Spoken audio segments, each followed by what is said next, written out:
ಭಗವಂತ ಇರುತ್ತಾನೆ ನಮ ಸುತ್ತ ಅವತಾರ ನಾನಾ ರೂಪವೋ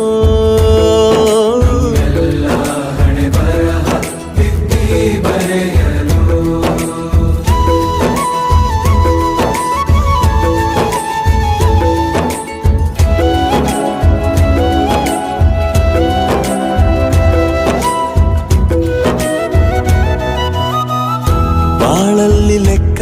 ಎಷ್ಟು ಮುಖ್ಯ ಎಂಬುದ ಬೆರಳಲ್ಲೇ ತೋರಿ ಕಲಿಸಿದ ಗುರುಗಳೇ